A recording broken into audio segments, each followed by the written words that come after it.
Les messages, frères et sœurs, de ce matin. Ah, il y a David aussi qui est là, Dieu te bénisse. C'est bien, ça fait plaisir. Je suis content d'être au milieu de vous. Et voilà, ce matin, les messages que le Seigneur m'a mis à cœur, c'est organiser les 5 S pour organiser ma vie avec Dieu. Donc, frères et sœurs, les messages de ce matin, c'est un message thématique. Donc, ça va sortir un peu de l'habituel, du conventionnel. D'accord ? Je vais avoir des versets pour chaque point, là, pour venir appuyer ce que je vais apporter ce matin. D'accord ? Et en fait, ce message, il est né parce que dès mon adolescence, j'ai toujours eu une passion, que ce soit pour la gestion, le management et tout ça. Et en fait, avant de venir ici, ça fait 14 ans, ça va faire 14 ans que je suis ici en Belgique. Je suis d'origine brésilien, de temps en temps. Donc, si j'ai des rechutes, ne vous inquiétez pas, c'est normal. Hein? Ça reste quand même la langue maternelle. Donc, voilà, et avant de venir, j'ai fait 2 ans en gestion. Mais voilà, c'est en revoyant certaines choses que je suis retombé dernièrement sur une méthode qui est bien connue dans le monde du management, qui c'est la méthode des 5 S. Je ne sais pas si ici, quelqu'un le connaît, cette méthode. Oui. La méthode 5 S qui a été développée par Toyota, le groupe Toyota. Bien sûr, les 5 S, comme vous pouvez voir, c'est des noms japonais, je ne vais pas m'aventurer à les prononcer, mais il y a la traduction en français, d'accord ? Donc, en fait, frères et sœurs, cette méthode d'organisation japonaise, c'est largement diffusée dans les mondes industriels. Et en fait, elle peut s'appliquer que ce soit à un atelier, mais aussi que ce soit à un bureau. Excusez-moi pour la caméra, je vois que je bouge un peu trop. Je vais essayer de me tenir à carreau. Donc, cette méthode contribue à l'amélioration continue de l'organisation. Je vous rassure, ce n'est pas chez moi, je dois le dire, parce que sinon ma femme va me tuer, va me mettre à dormir au fauteuil, c'est aujourd'hui. Hein? Mais bref, le but, c'est d'organiser pour mieux s'y retrouver. Donc, pour être efficace, et peut-être qu'ils s'en rendent compte, nous avons déjà utilisé certaines de ces points dans cette méthodologie, que ce soit pour organiser notre espace de travail, que ce soit pour organiser notre chambre, notre armoire, par couleur, chemise, short, je ne sais pas, peut-être vous avez déjà utilisé un pantalon. Donc, et dans ma réflexion, je me suis dit, ça aussi c'est pas chez moi, j'ai encore une fois, c'est pas aussi chez moi, c'est pas que j'ai tout fait un cafouillage pour après, non. Et dans ma réflexion, je me suis dit, mais pourquoi pas appliquer cette méthodologie transposée dans des principes spirituels pour améliorer ma vie avec Dieu. Qu'on soit chrétien ou pas, je pense qu'il y a toujours à s'améliorer, il y a toujours à ressembler à Christ. On est toujours en chemin pour ressembler notre Seigneur Jésus-Christ.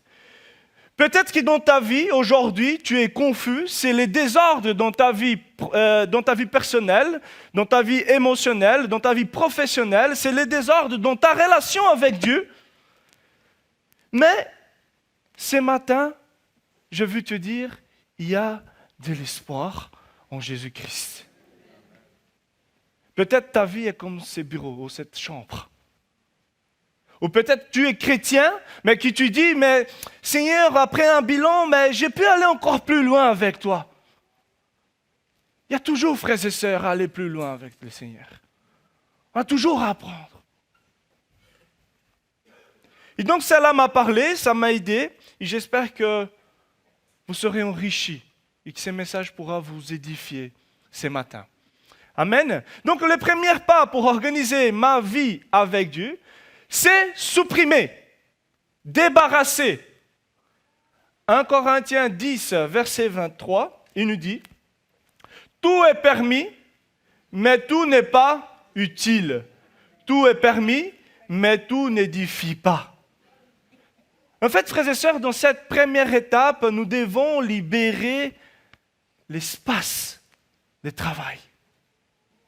Nous devons, frères et sœurs, trier, garder ce qui est utile et supprimer, débarrasser de ce qui est inutile. Il est impossible pour moi et pour toi de travailler dans un bureau désorganisé. Hein? Il y a des faits partout, la tasse des cafés, la tache des cafés sur le bureau. Pour mieux travailler, nous devons commencer par débarrasser, par un tri, en éliminant ce qui est inutile. Les frères et sœurs, dans notre vie, nous devons aussi nous débarrasser des choses inutiles afin de laisser de l'espace pour que Dieu puisse travailler en nous, dans nos vies. Et je t'encourage ce matin à supprimer toute distraction, tout obstacle, tout ce qui, selon toi, peut t'éloigner de Dieu. Vous savez, frères et sœurs, l'être humain court après beaucoup de choses. Que ce soit des choses matérielles, l'argent, l'amour, le travail, les succès, les conforts, les plaisirs, les loisirs. Et souvent, l'être humain, il relègue Dieu à une place secondaire, à un niveau secondaire. Hein? Ces distractions, ces obstacles peuvent être peut-être une mauvaise habitude. Cela peut être une mauvaise fréquentation. Voire même toute chose que nous aimons plus que Dieu lui-même. Il n'y a pas que moi qui lutte contre ça, frères et sœurs. Vous aussi, je le sais très bien. Il est important pour moi et pour toi de débarrasser, de faire un tri dans nos vies. Vous savez, je ne veux pas mépriser ou diminuer la valeur de ce qui est important pour vous. Parce que chacun de vous, vous connaissez votre vie. Mais vous savez, parfois, éliminer, débarrasser, c'est une question de priorité dans notre vie. Vous serez d'accord avec moi si j'affirme que parfois certaines choses et même certaines personnes prennent tellement de la place dans nos vies de ce qu'elles ne devraient. Elles prennent plus d'importance de ce qu'elles ne devraient. J'aimerais ce matin vous amener dans cette réflexion. Toute chose dans ce monde nous est permis. Nous pouvons choisir notre entourage, nos amis, nos habitudes, nos loisirs. C'est sûr que certaines choses ne sont pas mauvaises en soi. Mais est-ce que nos fréquentations, nos habitudes, nos loisirs nous sont bénéfiques? Est-ce que cela nous contribue à notre croissance spirituelle?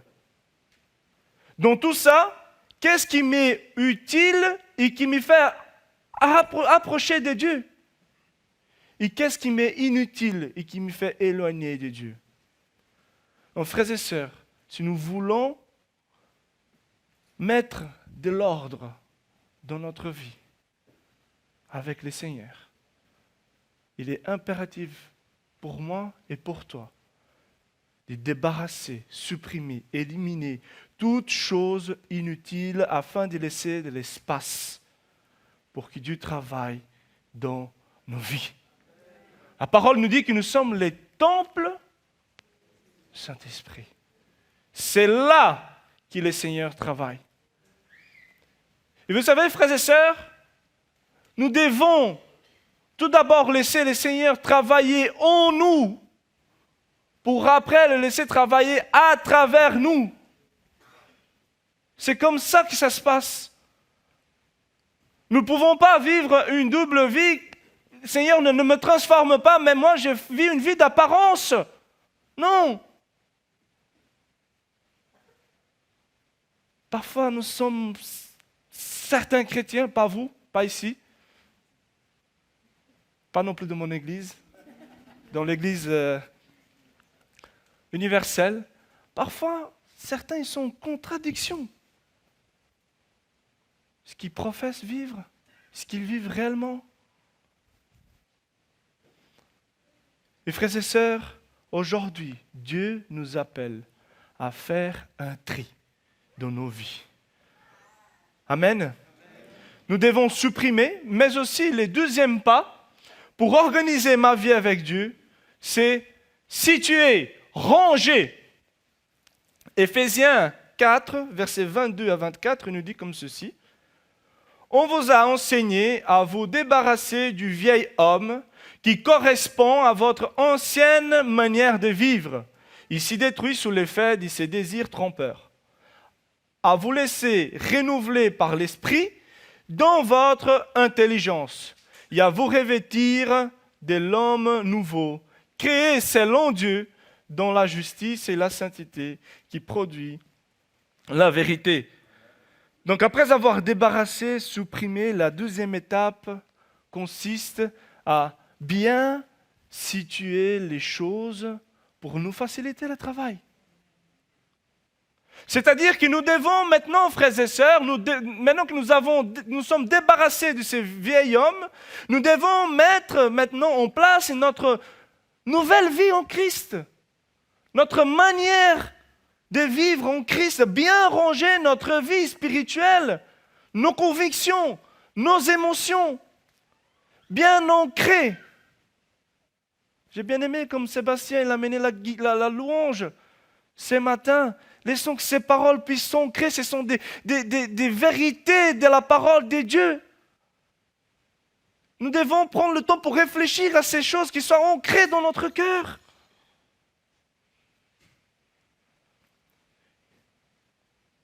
Et cela implique aussi, frères et sœurs, avoir une relation personnelle avec Dieu, de manière à nous laisser renouveler par l'Esprit de Dieu dans notre intelligence. Vous savez, la vérité est que Dieu ne nous transforme pas contre notre propre volonté.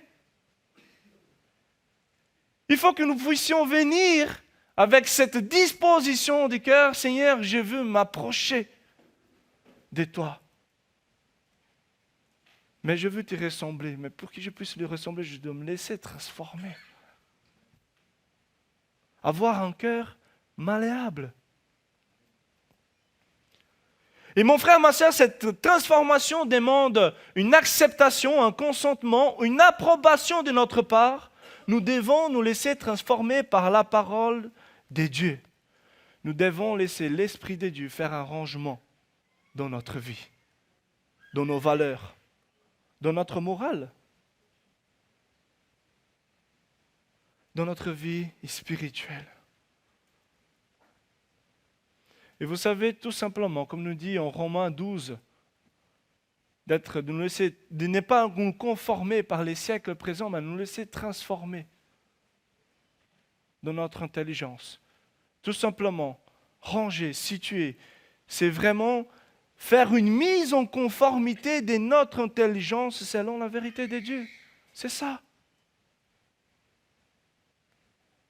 Il y a une phrase qui dit « L'homme est la somme de ses pensées ». L'homme est la somme de ses pensées. C'est la manière de penser qui décidera son comportement. Et c'est son comportement qui va élaborer son style de vie. Un style de vie qui plaît à Dieu ou non. Tout s'y passe, frères et sœurs, dans le renouvellement de notre pensée. Nous devons avoir nos idées claires, bien rangées dans notre tête concernant la vérité de Christ. Nous devons laisser cette manière de vivre de côté, nous débarrasser, enlever. Nous devons nous revêtir de cet homme, de cette femme nouvelle, nouveau, créé selon Dieu. Bref, frères et sœurs, je vous encourage, laissons Dieu transformer notre cœur ce matin. Laissons Dieu réorganiser nos convictions ce matin. Laissons Dieu dynamiser notre intelligence ce matin. Nous devons supprimer, nous devons situer, mais le troisième pas, nous devons aussi nettoyer, scintiller. J'ai mis exprès des mots voilà, des synonymes à côté, parce que quand j'ai commencé à voir les traductions, je vis scintiller, scintiller, je disais chantilly, et j'ai dit à ma femme, j'ai dit, j'aimais pas, je mets un mot à côté, comme ça, j'ai dit scintiller. Donc, 1 Thessaloniciens 4, versets 3 et 6, il nous dit, ce que Dieu veut, c'est votre sanctification. C'est que vous vous absteniez de l'impudicité.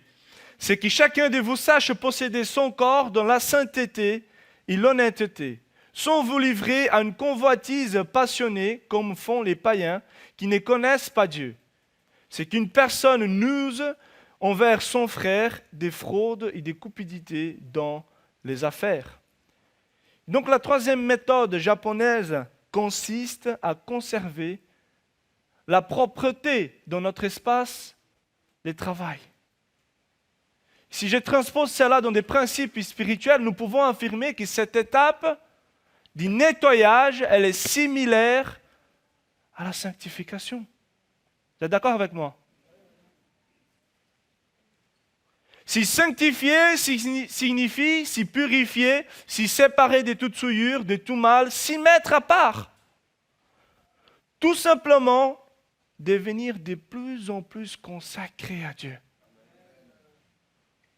Je disais au pasteur Eric dans la voiture, cette semaine, nous avons fait une semaine de dévotion à l'église. Du lundi au vendredi, 1 heure de réunion où nous avons chanté, où nous avons loué le Seigneur, où nous avons appris plus sur la parole. Et ça nous a aidés à nous approcher. C'était un temps à part, un temps consacré. Nous avons besoin, frères et sœurs, de cela. La sanctification du chrétien, elle est une marche progressive. C'est pour cela que ce nettoyage doit être constant. On ne doit pas laisser traîner. Sinon, ça s'accumule. Ça s'accumule.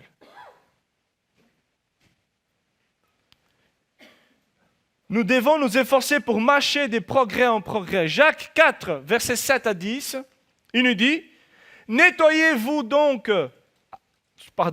soumettez-vous donc à Dieu, mais résistez au diable, il fuira loin de vous.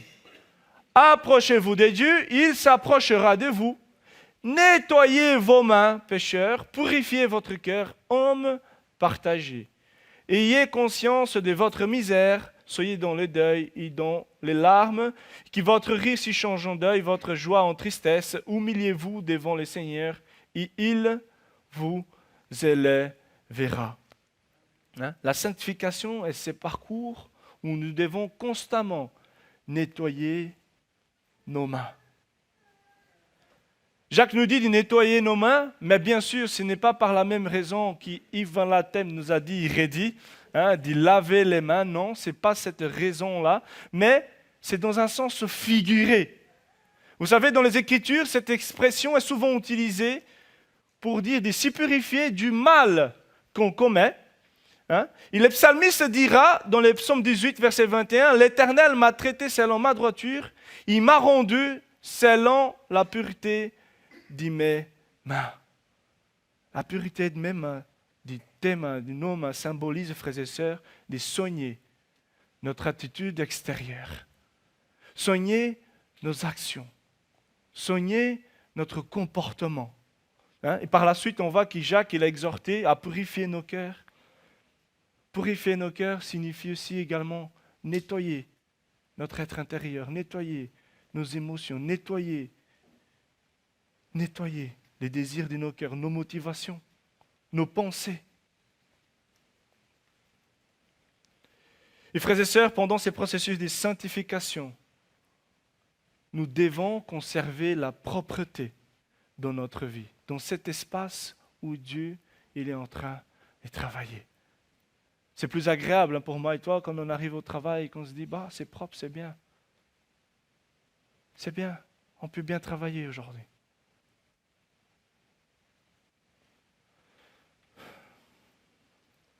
Donc nous devons supprimer situer, scintiller, mais aussi les quatrièmes pas pour organiser ma vie avec Dieu, c'est standardiser, ordonner. Colossiens 2,5, il nous dit, « Et je vois avec joie les bons ordres qui règnent parmi vous et la fermeté de votre foi en Christ. » Je vois avec joie les bons ordres qui règnent parmi vous. Et la quatrième étape de cette méthode japonaise consiste à ordonner, à définir ses règles, à établir des bonnes pratiques. C'est vrai, c'est-à-dire, frères et sœurs, que moi et toi, en étant chrétiens, nous devons créer une habitude de prière. Nous devons créer une habitude de louange. Nous devons créer une habitude de communion fraternelle. Une habitude de communion avec Dieu.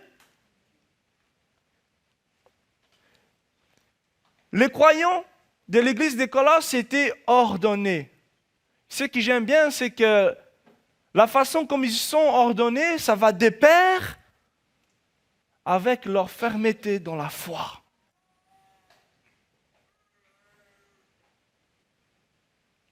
Vous savez, les mots grecs pour bon ordre et les mots grecs pour fermeté sont tous les deux termes militaires.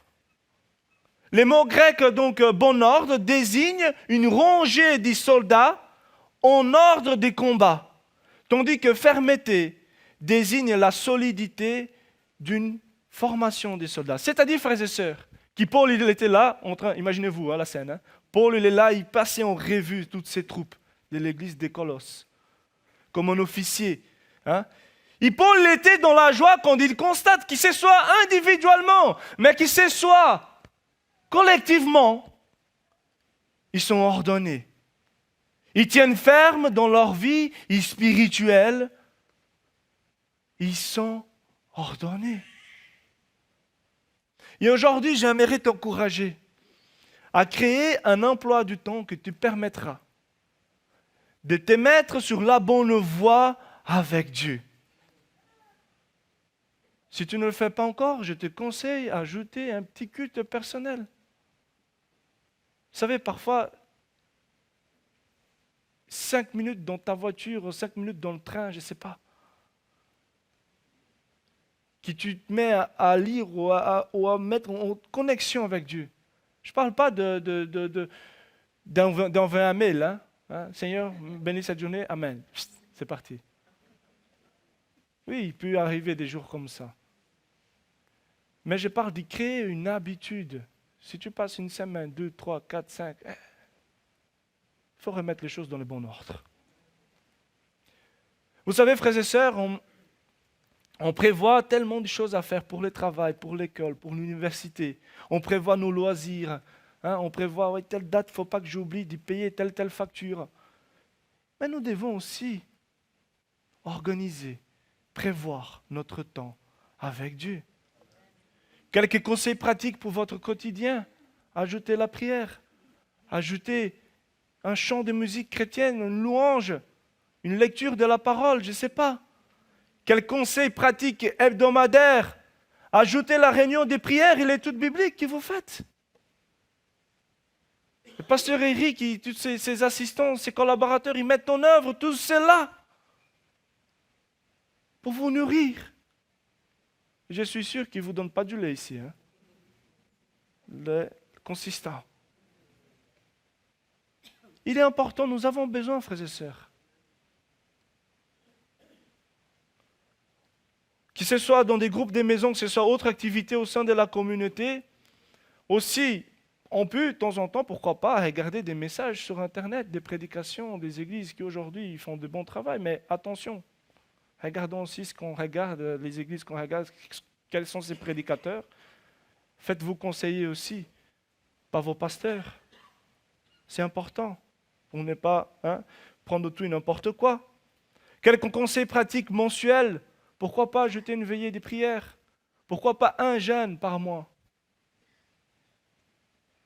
Ce que j'ai fait souvent, c'est que je bois toute une journée, je bois de l'eau toute la journée et je mange, peut-être au soir, ou peut-être pas. Mais c'est une journée que j'ai dit, Seigneur, c'est pour toi. C'est pour mon ministère. C'est pour mon église. C'est pour mon frère et ma sœur qui sont au bord du divorce. Et j'ai combat avec lui. C'est pour mon frère ou ma sœur qui a du mal à s'accrocher à toi. C'est notre rôle, frères et sœurs. C'est notre rôle, individuellement, mais collectivement. C'est ta responsabilité et ma responsabilité. Ce n'est pas juste la responsabilité du pasteur Eric et de ses collaborateurs, non. Vous aussi, comme membre du corps, il est important qu'on soit ordonné de cette façon. Quelques conseils pratiques annuels, et j'ai fini par cela, ces points. Pourquoi pas un voyage au Togo? Hein? Ah, Enzo, t'es là. Pourquoi pas un camp d'église? Pourquoi pas? Frères et sœurs, si nous faisons toutes ces choses d'une manière constante, peu à peu, on commence à remplacer nos mauvaises habitudes par des bonnes habitudes, des bonnes pratiques. Et notre vie sera standardisée par les choses de Dieu. Que le bon ordre accompagné d'une fermeté dans la foi en Jésus-Christ puisse régner dans notre vie. Et j'arrive à mon dernier point. Donc nous devons débarrasser, ranger, nettoyer, ordonner, mais aussi nous devons être rigoureux, nous devons suivre, nous devons avoir un suivi.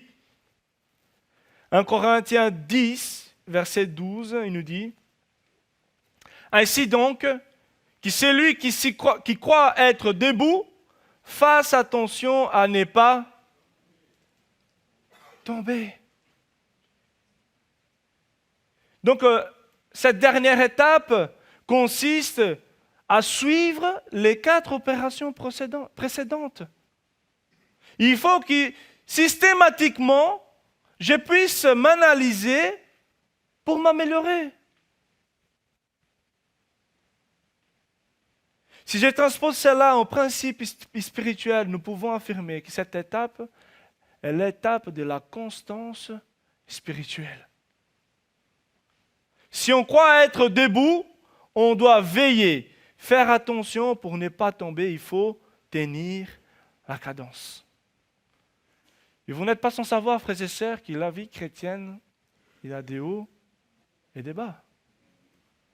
Les distractions peuvent arriver et nous devons veiller à ne pas perdre aucune de ces 4 hautes étapes de vue. Avoir la discipline spirituelle est importante pour notre croissance spirituelle. Vous savez, dans n'importe quel domaine, scolaire, domaine musical, dans les affaires, les personnes qui ont une grande capacité à se concentrer, à fixer des objectifs et à maintenir leurs priorités, ils ont tendance à réussir. Parce qu'ils sont rigoureux, il y a une discipline, ils essaient à chaque fois de s'améliorer, ils essaient d'avancer, c'est comme ça.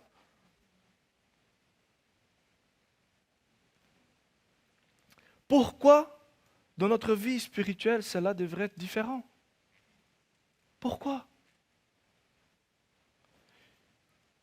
Il est vrai que la discipline passe par une lutte entre ce que nous devons faire et ce que nous voulons faire. Et justement, je pense que comme moi ou vous, quand vous vous levez pour aller travailler, moi je me lève 5h30, quand j'ai dit je dois prendre mon train, Lutre, Bruxelles midi, métro. J'ai dit, qu'est-ce que je resterai bien dans mon lit? Surtout maintenant. Et je dois aller travailler. Mais je voulais rester dans mon lit. Il faut que je fasse attention à ma santé, au sucre. Qu'est-ce que j'aime bien, un bon gelato, un cannoli siciliano.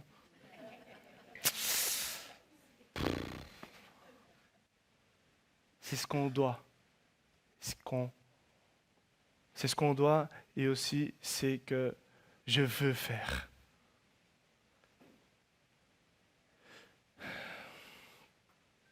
Parfois, l'être humain n'accepte pas toujours de faire ce qu'il doit faire dans les domaines spirituels, mais il veut souvent faire ce qu'il veut faire. Frères et sœurs, si nous voulons accomplir la volonté de Dieu dans notre vie, nous devons nous discipliner. Nous devons apprendre à faire ce que Dieu nous demande de faire. 2 Corinthiens, il nous dit comment? Chapitre 5, verset 17. J'en ai mis 2 versets. Si quelqu'un est en Christ, il est une nouvelle créature. Les choses anciennes sont passées. Voici, toutes choses sont devenues nouvelles. Galates 2, 20. J'ai été crucifié avec Christ. Et si je vis, ce n'est plus moi qui vis, c'est Christ qui vit en moi. Frères et sœurs, c'est pour cela que nous devons rechercher la transformation à travers la parole de Dieu, par le Saint-Esprit de Dieu, afin que le Seigneur puisse transformer nos désirs, notre intelligence, qu'on puisse être en accord avec sa vérité. Et j'arrive à ma conclusion. J'aimerais que tu puisses dire à la personne qui est à tes côtés, devant, derrière, à gauche, à droite, j'aimerais que tu lui dises, tu te poses la question, alors, tu es prêt pour organiser ta vie avec Dieu? Dites-le, dites-le. Hein? Alors, maintenant tu dois le dire aussi. Alors commence à débarrasser, ranger, nettoyer, être rigoureux, ordonné.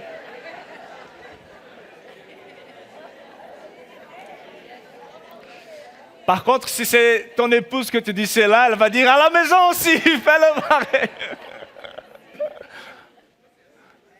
Mon frère Eric, que Dieu vous bénisse, que Dieu vous fortifie. Amen.